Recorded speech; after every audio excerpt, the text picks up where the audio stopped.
Hola, el video de esta semana es un video ensayo que de hecho me han pedido muchísimo y que de hecho es un meta video ensayo, es decir, es un ensayo sobre cómo hacer un ensayo. Tengo que contarles la verdad y es que no había querido hacer este video ensayo porque no encontraba la mejor forma de abordarlo, pero la forma me llegó esta semana mientras me preparaba unas deliciosas lentejas. De verdad no tienen idea de lo buenas que me quedan las lentejas y entonces me di cuenta de que escribir un ensayo es muy similar a preparar un buen plato de lentejas. Y si no me creen, los invito a que se queden al final de este ensayo a corroborarlo. Yo soy René López Villamar y les doy la bienvenida a Teoría del Caos. ¡Atención! ¡Atención! Atención, 3, 8, 9, 5, 9. Esta es una receta que viene con inspiración de nuestra amiga y suscriptora Livia Brenda desde el corazón de la colonia Doctores. Hola Livia, como es arroz jazmín toca enjuagarlo y ahora le vamos a poner un toquecito de cardamomo porque esa es la sugerencia que nos dieron. Aquí vamos a hablar del ensayo desde una definición muy general. Para propósitos de este video, un ensayo es un texto que presenta un argumento personal sobre un tema. El tipo de argumento que se utilice va a definir qué tipo de ensayo es, pero no hace que deje de ser un ensayo. Quiero comenzar por esto porque para muchos que sufren de miopía mental, la salida fácil para descalificar un ensayo es decir que no lo es. Argumentar que es una memoria, una crónica, un artículo de opinión, pero jamás será música disco. Otros incluso se quejan de que en los concursos de ensayo llegan muchas tesis de grado.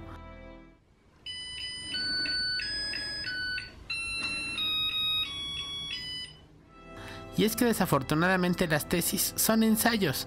Un tipo de ensayo, quizá el peor, quizá un ensayo tísico, moribundo y contagioso, pero ensayo al fin y al cabo. La obsesión del mundillo literario por clasificar los textos en géneros daría para un libro de ensayos por sí mismo, pero al menos en este caso, su confusión es comprensible. El ensayo es el rey de los géneros, la cima de la cadena alimenticia de los textos. Devora a todos los demás y continúa siendo un ensayo. Un ensayo puede contener poemas, fórmulas matemáticas, gráficos, fábulas, música, memorias, crónicas históricas, chistes y acertijos. Me refiero en este caso, por supuesto, a Gödel Escherbach de Douglas Hofstadter, uno de los ensayos más importantes del siglo XX. Elegí explorar este tema mientras preparo lentejas porque la forma en que se cocina un ensayo es muy similar.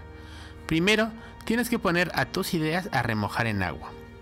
Mientras más horas las dejes remojando, el guisado quedará más delicioso, pero, al igual que las lentejas, no puedes dejarlas remojando demasiado tiempo o se echarán a perder. Digamos que ya tienes tus ideas remojadas. Ahora toca reunir todas las especias, verduras, frutas y legumbres que acompañarán el guiso. Por sí misma, cada una de estas especies, digamos, un meme de internet, un reporte financiero, un recuerdo de tus peores vacaciones en la playa y una novela aburrida por sí mismos, son incomibles.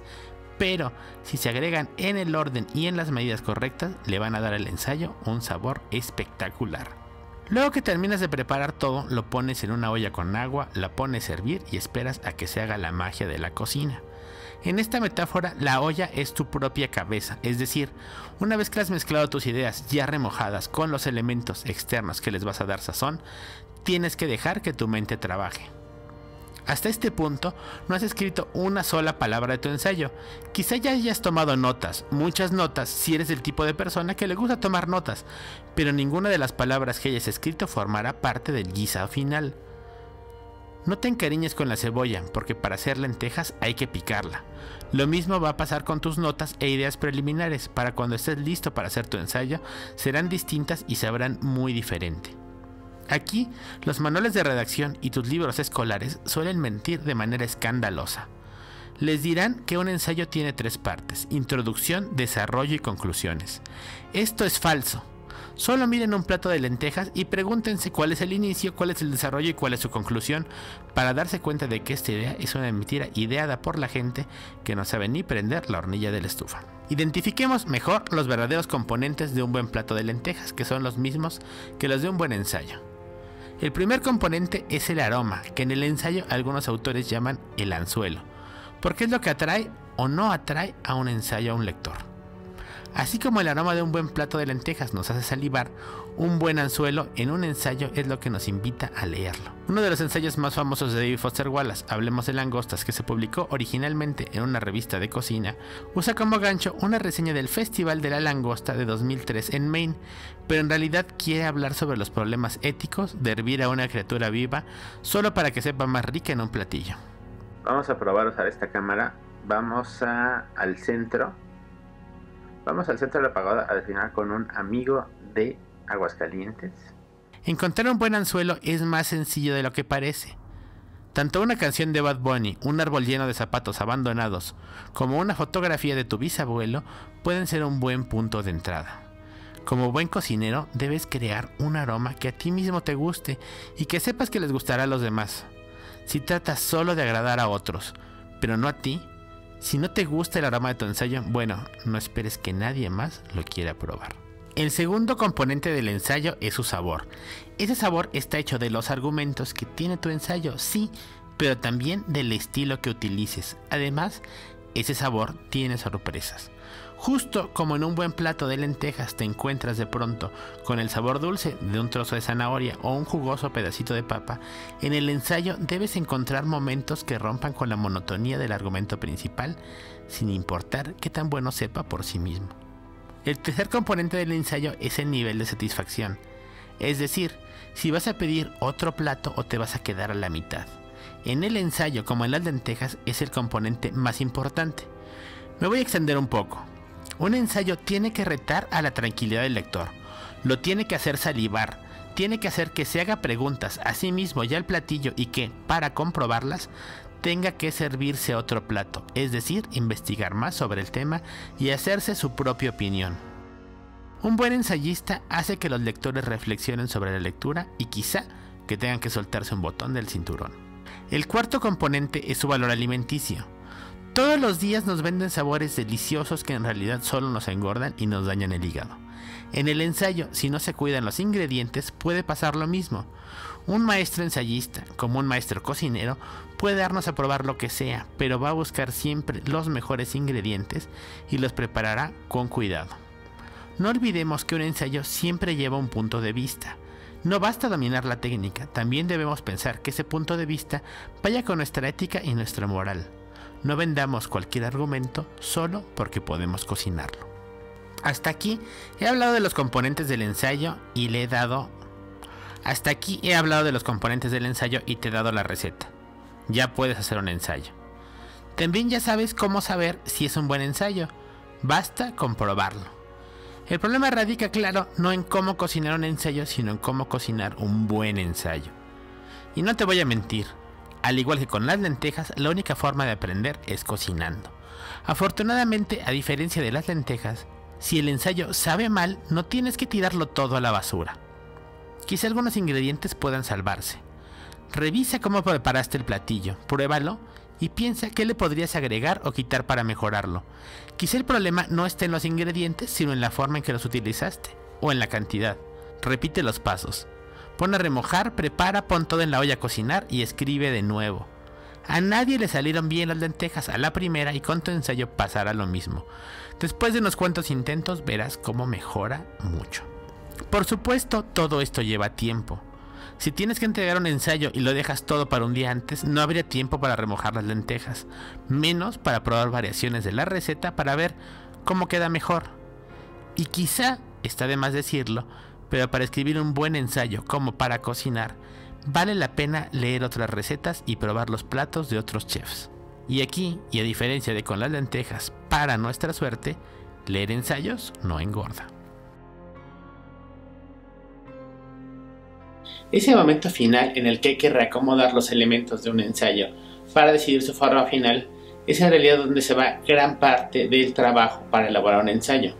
El problema de tratar de dar un consejo de cómo abordar esta parte, de cómo estructurar un ensayo y de cómo barajarlo y conocer sus distintas posibilidades es muy difícil porque el método de cada quien finalmente es único y depende de cuestiones de nuestra personalidad, de nuestra preparación académica, de nuestros gustos, de las cosas con las que mejor nos acomodemos. Pero voy a intentar dar algunas posibilidades. a mucha gente le es muy útil utilizar algún método gráfico que les permita visualizar la totalidad del ensayo y ver qué elementos están metiendo y qué no. Entonces, utilizar fichas, ya sea fichas físicas o virtuales con los elementos del ensayo para poderlos ir reacomodando, puede ser en verdad muy útil. Al igual que utilizar o dibujar diagramas. Puede utilizarse cosas, por ejemplo, desde escaletas como el modo de outline que tiene el procesador de Word, o utilizar programas especializados de tarjetas virtuales, si es que no prefieren utilizar tarjetas físicas.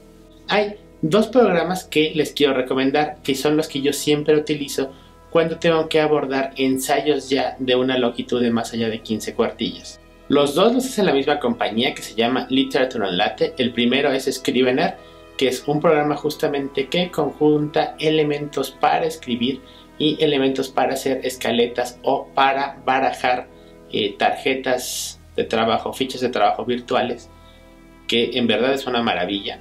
Y el segundo se llama Scapple y es un programa para hacer diagramas libres. Estos programas cuestan, yo en realidad solo invertiría en ellos si de verdad ya saben que se van a dedicar a esto de una forma más o menos profesional, en cuyo caso valen su peso en kbytes en oro, pero si no, en verdad no descarten lo que unas tarjetas y una libreta y unas hojas blancas pueden hacer por su ensayo.